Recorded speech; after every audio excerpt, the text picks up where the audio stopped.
Hi guys, இந்த video எதுக்குன்னா நான் ஸ்கூலுக்கு கூட டைம் ஆகிடுச்சு.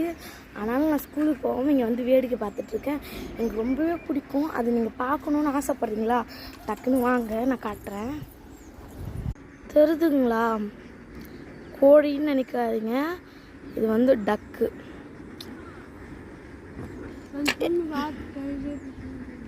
க்யூட்டாக இருக்குது எனக்கு பார்க்கவே. எங்கள் வீட்டு பின்னாடி நின்னே நான் வீடியோ எடுத்துகிட்ருக்கேன். இந்த இந்த கிளைமேட்டே வந்து சூப்பராக இருக்குது. இதுதான் எங்கள் வீட்டு பின்னாடி ஒரு கழனி. இங்கே தான் நாங்கள் வந்து ஜாலியாக பேசிட்டு. பேர்ட்ஸ்னாவே ரொம்ப பிடிக்கும், அனிமல்ஸ்னாவே எனக்கு பிடிக்கும். இது வளர்க்குறதுனாவே எனக்கு பாசம் அதிகமாக இருக்கும். உங்களுக்கு பிடிக்குமான்னு சொல்லுங்கள். உங்களுக்கு வந்து என்ன அனிமல், பெட் அனிமல் பிடிக்கும்னு சொல்லிட்டு கமெண்டில் சொல்லுங்கள். சரி பாய், எனக்கு ஸ்கூலுக்கு டைம் ஆகுது, நான் போகணும். எங்கள் அம்மா கத்திட்டு இருக்காங்க. மறக்காமல் சப்ஸ்கிரைப் பண்ணுங்கள். பாய்.